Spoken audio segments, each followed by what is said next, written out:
What's going on YouTube? It's Chris here from Friendly Frenzy Games, and in today's video we are going to give our first impressions of Steam's newest run-based sci-fi survival craft game called Pacific Drive. Now, we've played numerous survival games over the last year on this channel, but right away we would find this game fairly comparable to games like Raft and Dredge. Now, this is mainly because your survival and progression is heavily reliant on the ability to upgrade your station wagon, very much like upgrading your boat in Dredge or even your raft in Raft.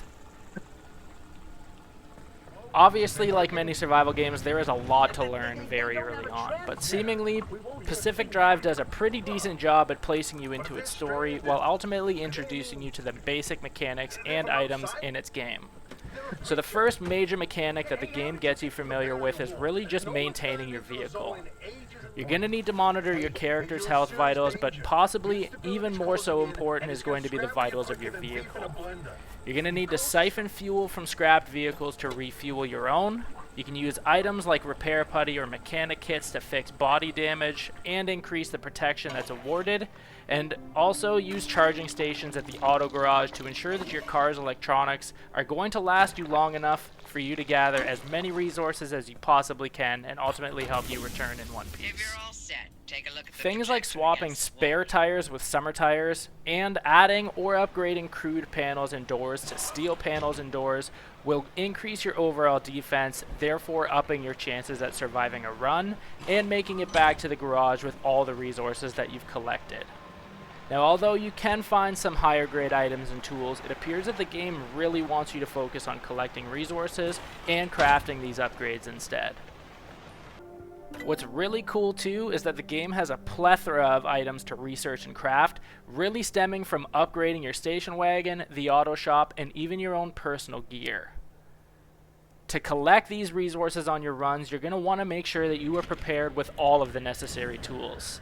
Pry bars are going to help you get into many of the locked areas in the early game. The scrapper is going to allow you to break down electronics with a glowing white outline at different points of interest across the map, but also panels, doors, and tires on wrecked vehicles to really get the materials down from them.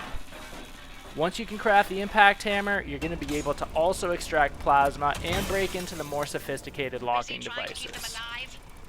Keep to the basics, I promise. So during the first mission, you're ultimately going to be tasked with collecting energy from different locations on the map to power your computer. You're very likely going to want to collect as much of this energy as possible before activating the gateway coordinates and escaping back to the garage, as this really seems to be the primary resource for progression. Now, keep in mind that you'll need to research all of the items aside from the basic list that you start the game with in order to craft higher tier items, as well as the items that you'll need for main story progression, like the scanning antenna. Now, obviously, we've put this quick video together to highlight our experience with the very early game in Pacific Drive, so take it with a grain of salt, but we are thoroughly enjoying the sense of accomplishment and progression that this game has given very early on.